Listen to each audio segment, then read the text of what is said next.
আজকে রান্না করবো একটা স্পেশাল রেসিপি, সেটা হলো করলা মশলা।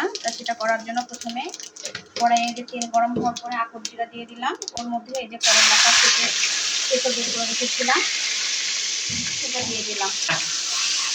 এটা এখন এই যে আলতো একটু ভাজবো। এটা হালকা ভাজা হয়ে গেলে এর মধ্যে চলে যাবে এই যে পেঁয়াজ কুচি, টমেটো কুচি, একটু হলুদ, লবণ, এইগুলো আর কি। এই যে করলা হালকা ভেজে নেওয়ার পরে ওর মধ্যেই কাঁচামরিচ, একটু বেশি করে পেঁয়াজ আর রসুন কুচি দিয়ে এখন এটা আলতোভাবে ভেজে নেব। পেঁয়াজ আর করলাটা যখন ভাজা ভাজা হয়ে যাবে তখন এর মধ্যে দিয়ে দিব টমেটো কুচি। টমেটো কুচিটা এখন ভাজতেই থাকবো। যখন পানিটা একদম পুরোপুরি শুকিয়ে যাবে তখনই তৈরি হয়ে যাবে করলা মশলা।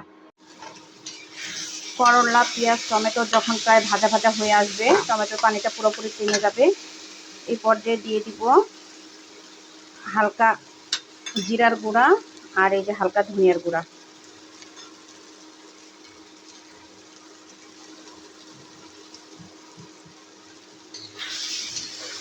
দিয়ে এই যে মেখে নিয়ে তৈরি হয়ে গেল করলা মশলা।